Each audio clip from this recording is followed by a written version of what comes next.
A paz do Senhor Jesus, queridos, que bom que você está aqui para a nossa segunda aula do nosso processo de discipulado das raízes até o fruto.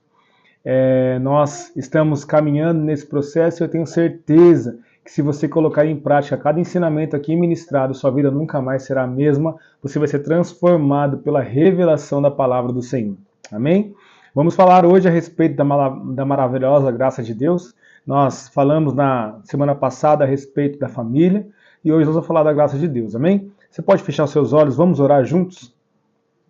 Senhor, em nome de Jesus, eu quero te apresentar cada um que está aqui acompanhando comigo essa aula, que possa haver uma mudança de mente, de coração, Senhor, e que nós possamos avançar segundo o seu bom propósito, em nome de Jesus. Eu oro por isso, eu oro, Senhor, por uma abertura na mente, Senhor. Eu oro para que o coração seja incendiado pela sua palavra, pela sua revelação, em nome de Jesus. Amém e amém. Amém? Abra sua Bíblia comigo, ou acompanhe aí no livro Efésios capítulo 2, versículo 8 até o 10, que diz assim: Porque pela graça sois salvos, por meio da fé, e isso não vem de vós, é um dom de Deus. Não vem das obras, para que ninguém se glorie, porque somos feitura sua, criados em Cristo Jesus para as boas obras, as quais Deus preparou para que andássemos nela. Amém? Esse texto aqui, o apóstolo Paulo está ensinando à igreja de Éfeso alguns conceitos, né, muito rico, o livro de Efésios, né, e na verdade o apóstolo Paulo ele tem ensinamentos muito ricos. Você vai ver aqui durante a leitura desse material e acompanhamento comigo aqui, você vai ver que eu vou diversas vezes usar livros, né, e textos do apóstolo Paulo, porque ele foi um dos grandes homens aí que trouxeram discipulado, ensinamento para a igreja, doutrina para a igreja, amém? Mas sabe o que é graça? Você já parou para pensar o que é graça? Porque a gente já está habituado com essa palavra, né? Já faz parte do nosso cotidiano, né? Às vezes a gente, numa expressão de ufa, alívio, né, fala assim, graças a Deus, né? Ou então, de repente, a gente se depara com algum produto que está sendo dado, né, sem ter necessidade de pagar e fala assim, ó, é de graça, né? Essa palavra graça, ela já faz parte da nossa vida já faz tempo, né? Só que existem algumas definições do que é graça, né, que embora todas elas fazem algum sentido a respeito do real sentido do que é graça, mas todas elas fazem assim, são pedaços, são fragmentos do real significado do que é graça. E eu gostaria de compartilhar com vocês aqui algumas coisas a respeito do que realmente a palavra do Senhor nos ministra e nos ensina a respeito da graça. E eu quero falar com vocês também aqui hoje a respeito de como é viver pela graça. Perdão. Mas na Bíblia existem duas formas de ver, né, a tradução para a palavra graça. Existe a leitura hebraica e a leitura grega, né? E graça no hebraico tem duas palavras que trazem essa tradução. A primeira delas que eu quero compartilhar com vocês é hen, que significa um favor imerecido que é entregue por alguém superior. E a segunda é hesed, que significa também misericórdia e benevolência. No grego, existem duas palavras que trazem essa definição de graça, que é charis, né, que pode também traduzir como bênção, generosidade e bondade, e eleos, que pode traduzir piedade, misericórdia e caridade. Essas palavras, né, favor imerecido, ou misericórdia, benevolência, generosidade, bondade, caridade, todas elas englobam, né, o real sentido de graça. Mas só existe e só existirá uma só palavra que é capaz de trazer o real significado do que significa a graça. E essa palavra ela tem 5 letras e é a palavra mais poderosa que existe na face da terra. E essa palavra é Jesus. Jesus, ele é a definição do que é graça, do que é misericórdia, do que é bondade, do que é compaixão.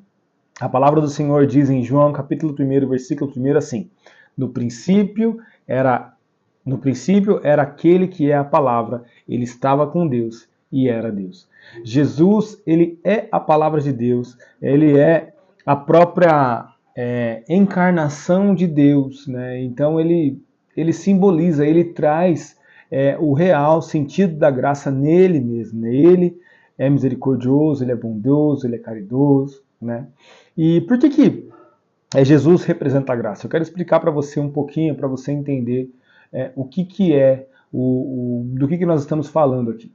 Você lembra que na aula passada, no ensinamento passado do Enraizando, você aprendeu que Adão e Eva pecaram e a partir daquele momento todos os descendentes de Adão e Eva, ou seja, toda a humanidade foi concebida em pecado. Afinal, quando os patriarcas pecam, né, quando os pais pecam, né, quando aqueles que geram, né, no caso de Adão e Eva, pecam, toda aquela descendência colheu a maldição e nasceu em pecado. Todos, sem exceção, fomos concebidos em pecado. A única exceção a essa regra foi Jesus Cristo.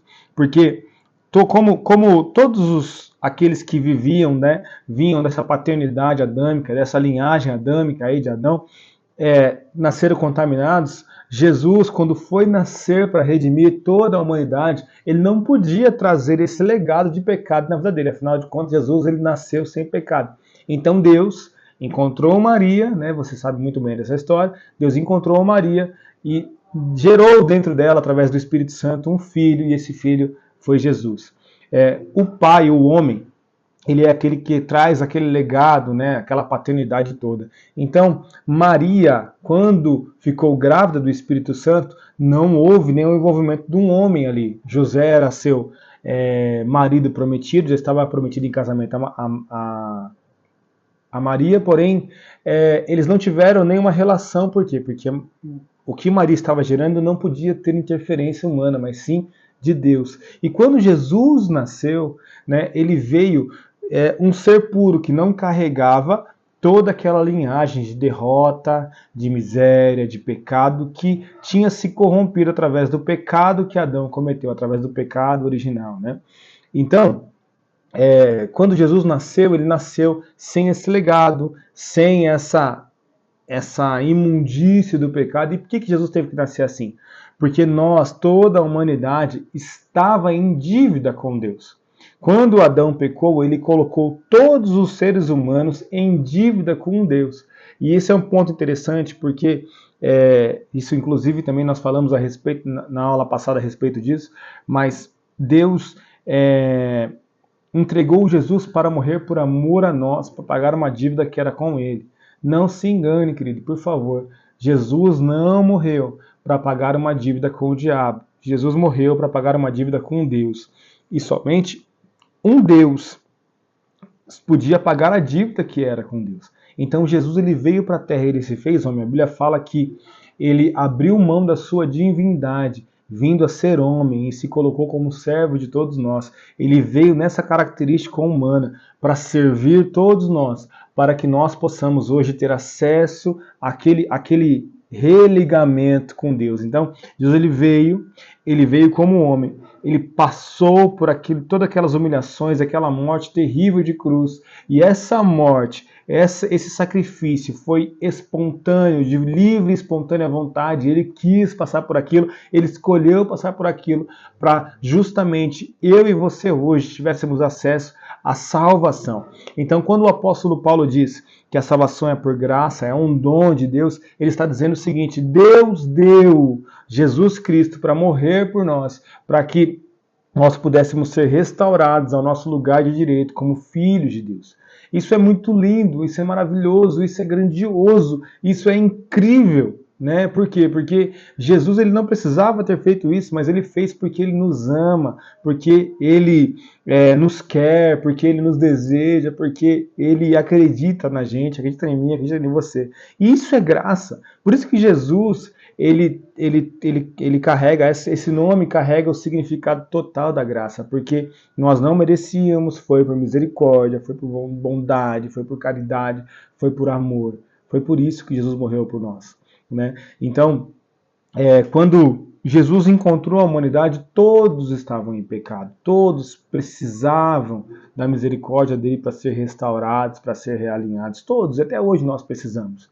Então, muitas pessoas às vezes pensam que precisam ser dignas, que precisam ser merecedoras desse sacrifício, né? Muitas vezes eu vejo, por exemplo, pessoas que falam assim: ah, pastor, mas quando eu parar de beber, quando eu parar de fumar, quando eu parar de falar palavrão, quando isso, quando aquilo, eu vou até a igreja, eu vou servir a Deus. Querido, Jesus veio para todos, ninguém é merecedor disso. Então, se você ficar pensando que você tem que deixar de fazer algumas coisas para ser merecedor, tira isso da sua mente, porque ninguém jamais merece a graça. A graça é um favor imerecido por todos os seres humanos, independente se ele é corrupto, imoral, terrível, ou se é uma pessoa que talvez tenha uma vida mais regrada, né, com menos erros à luz dos homens. Todos nós não merecemos. A palavra do Senhor fala que todos pecaram e destituídos estão da glória de Deus e carecem da glória de Deus. Então, todos nós precisamos da glória, da graça de Deus para alcançar Ele de novo. Então, se você se encontra, né, numa condição como essa de, nossa, eu me sinto indigno, eu não posso, não dá para mim, não consigo, porque eu sou muito sujo. Todos nós precisamos da misericórdia, querido. Todos nós precisamos da graça, todos nós. Jesus morreu por todos nós, todos, sem exceção. E é muito interessante porque ser maravilhoso é um atributo de Deus. Deus tem vários atributos, né, para definir quem Ele é, ou para ao menos dizer quem Ele é. E ser maravilhoso é um deles. Jesus é maravilhoso, Deus é maravilhoso. Então, quando a gente fala da maravilhosa graça, ela é maravilhosa por quê? Porque ela é impartida por Deus. O que é impartir? Impartir é tirar de dentro para fora.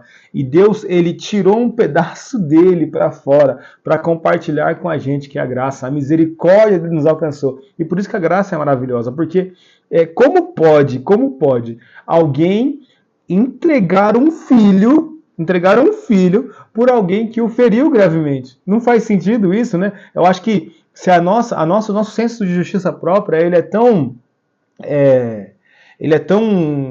crítico assim, né? A gente olha para a coisa e fala: isso é impensável. Como pode alguém que falhou com você, que te feriu, você vai entregar um filho para voltar ao relacionamento com essa pessoa, né?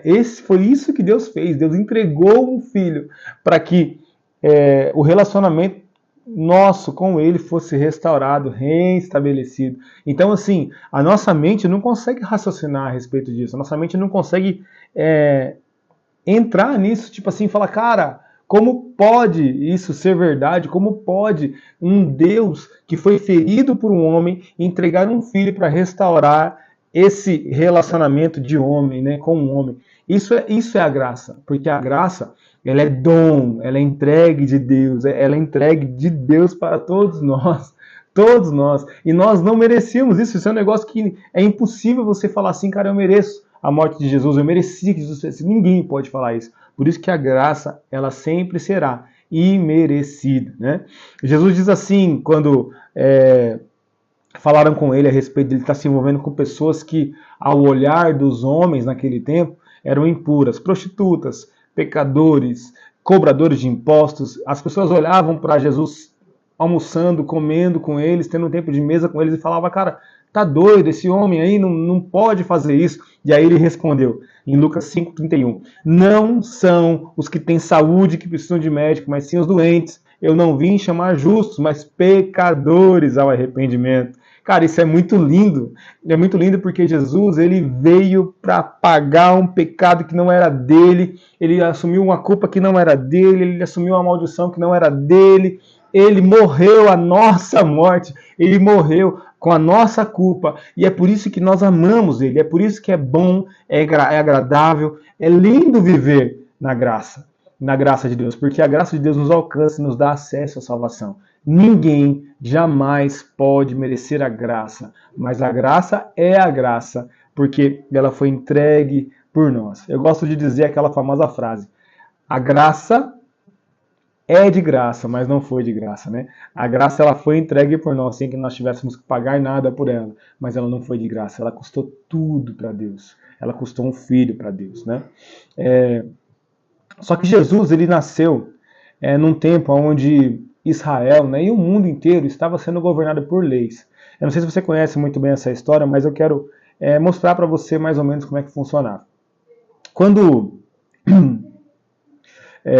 o povo de Israel ficou cativo no Egito, ficou escravizado no Egito por 400 anos, o povo se perdeu, né?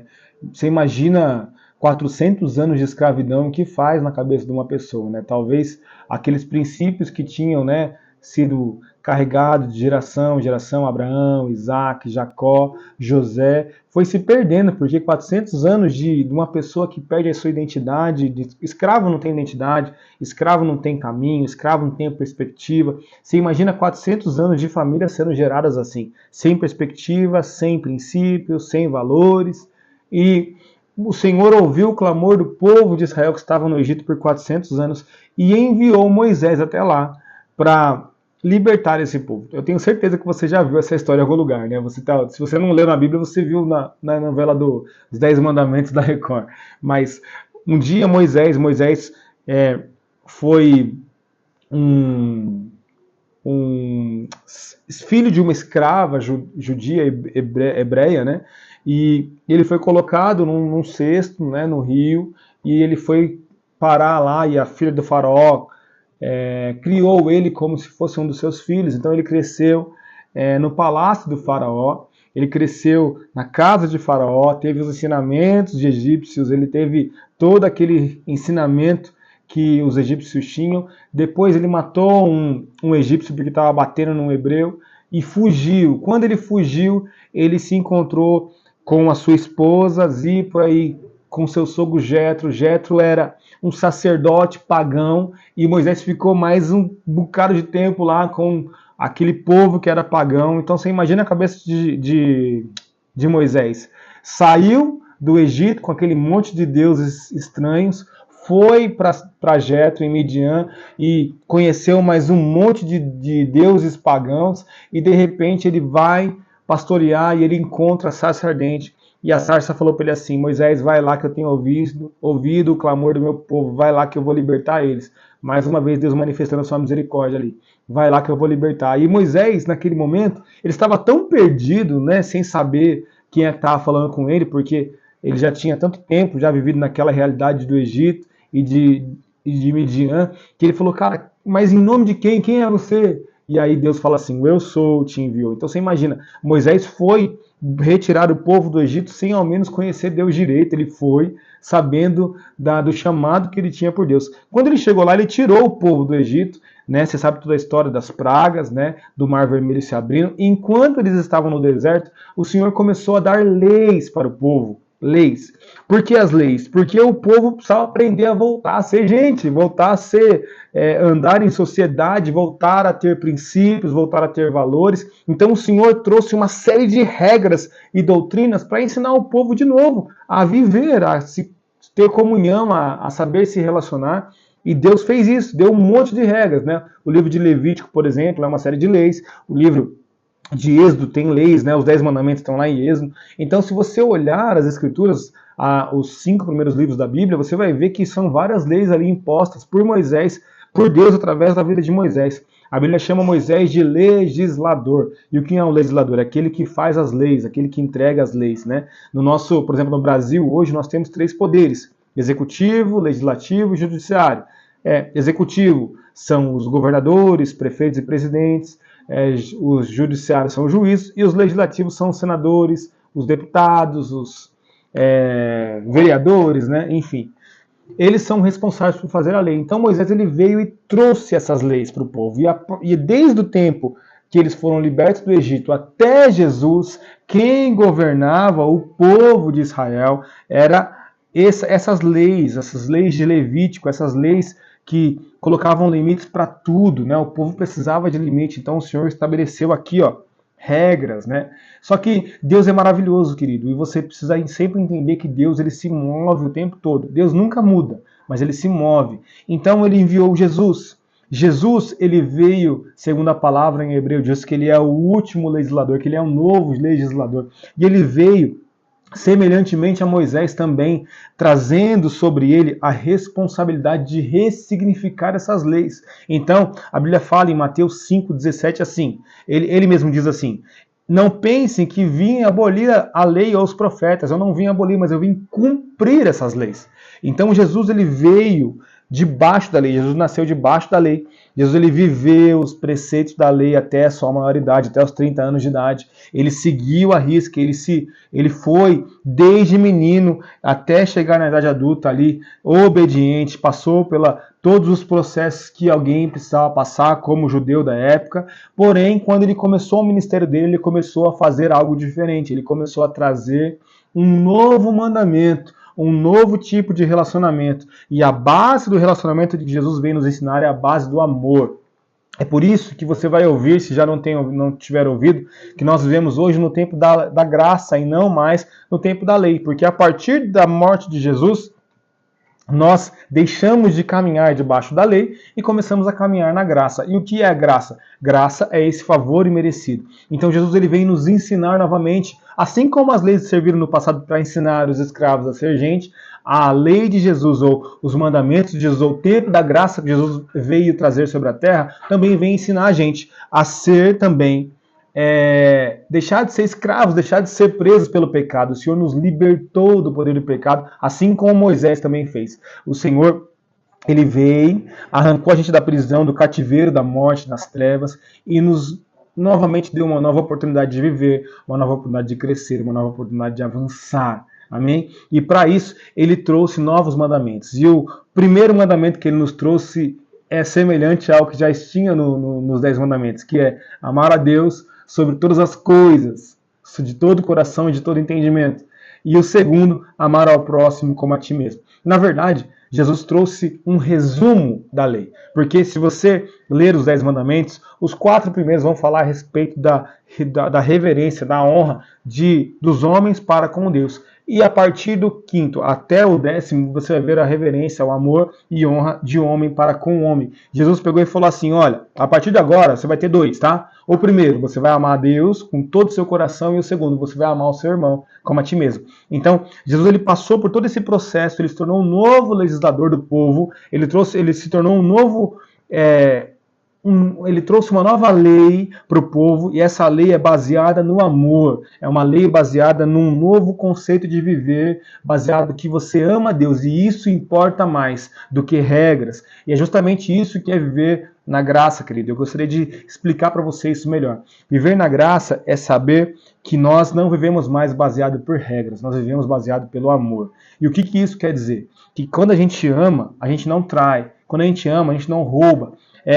Jesus ele veio nos apresentar a igreja como um noivo da igreja. E você imagina então, imagina você, uma pessoa solteira, né, que a partir de um certo momento ele começa a namorar, depois noiva e depois casa.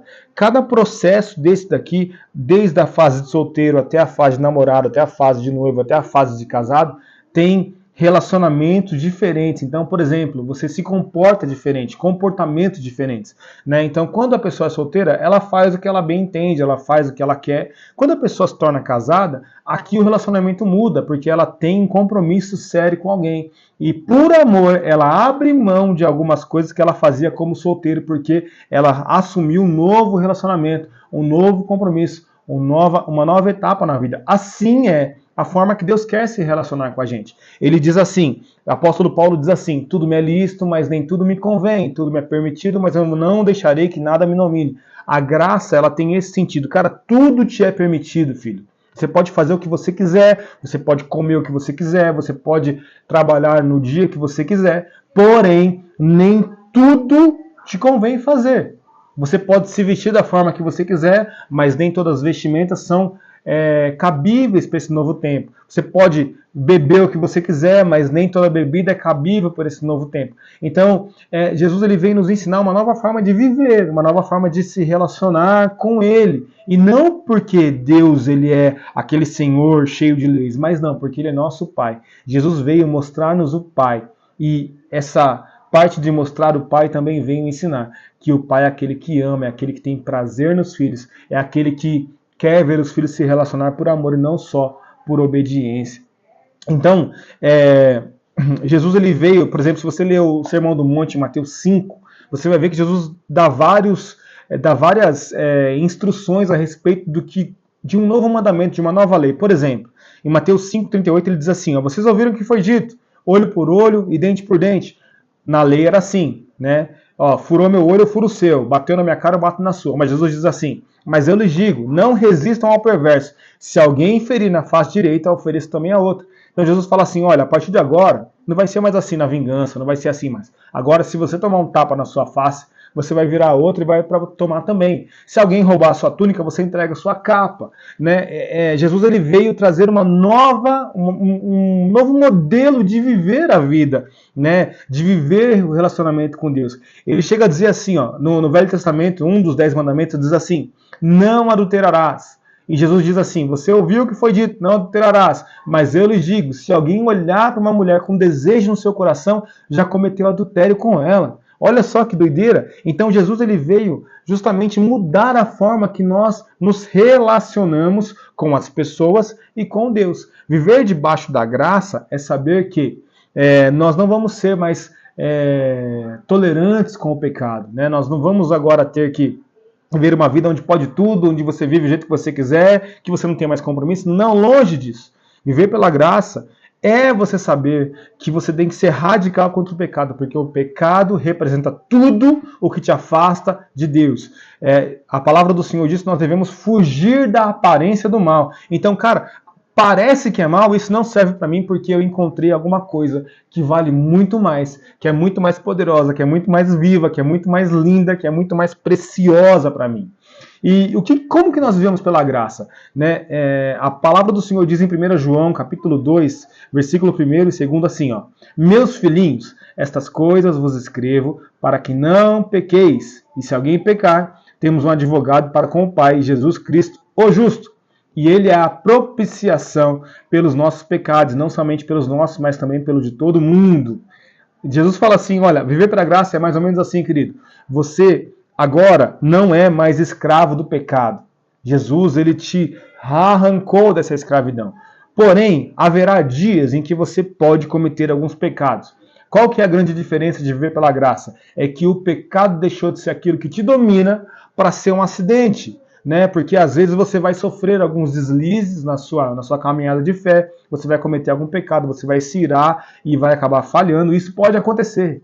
E se acontecer, vai ser um deslize. Então você vai pedir perdão, você vai se arrepender e você sempre terá Jesus Cristo, o advogado fiel, aquele que está junto ao Pai, para interceder por mim e por você. O sangue de Jesus nos cobre do pecado, nos cobre e ele nos purifica e ele nos regenera, nos realinha para que nós possamos voltar de coração para Deus. A essência de viver pela graça é saber que nós somos salvos sem merecer e toda vez que nós pecarmos, nós vamos se arrepender e vamos voltar de novo para Deus. Então, a maravilha de viver pela graça é justamente essa. Né? Uma das doutrinas que hoje tem se falado muito é a respeito de que você não precisa mudar nada para viver debaixo da graça. Querido, isso é terrivelmente errado. Isso é uma mentira descabida.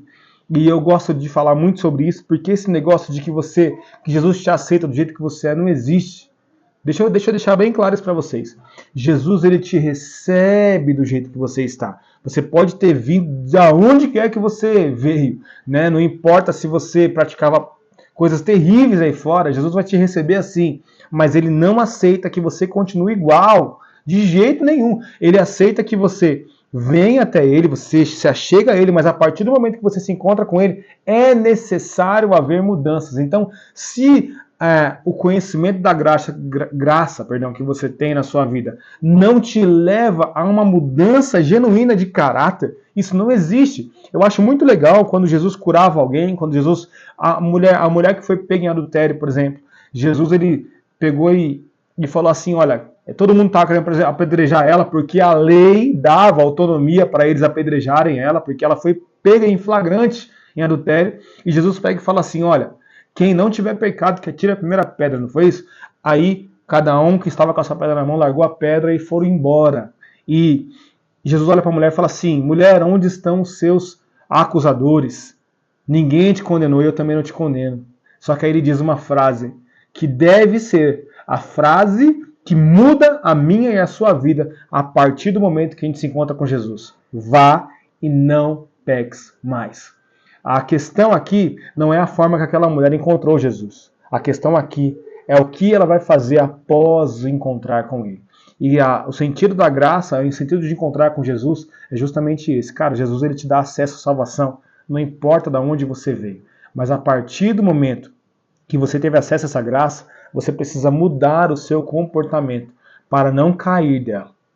Então, por favor, querido, pense bem nisso, guarde isso no seu coração e siga esse ensinamento para que você consiga avançar de degrau em degrau. Lembre-se, salvação nunca foi por obras, para que ninguém se glorie. As obras, elas são o efeito do amor por Jesus na minha e na sua vida.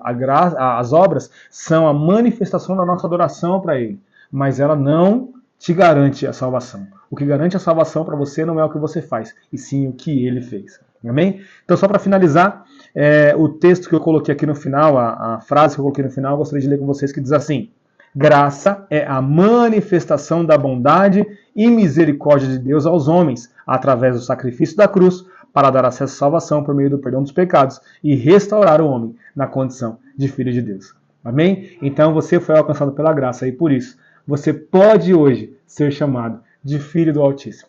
Que Deus te abençoe. Eu espero que você tenha entendido o que foi ministrado aqui hoje.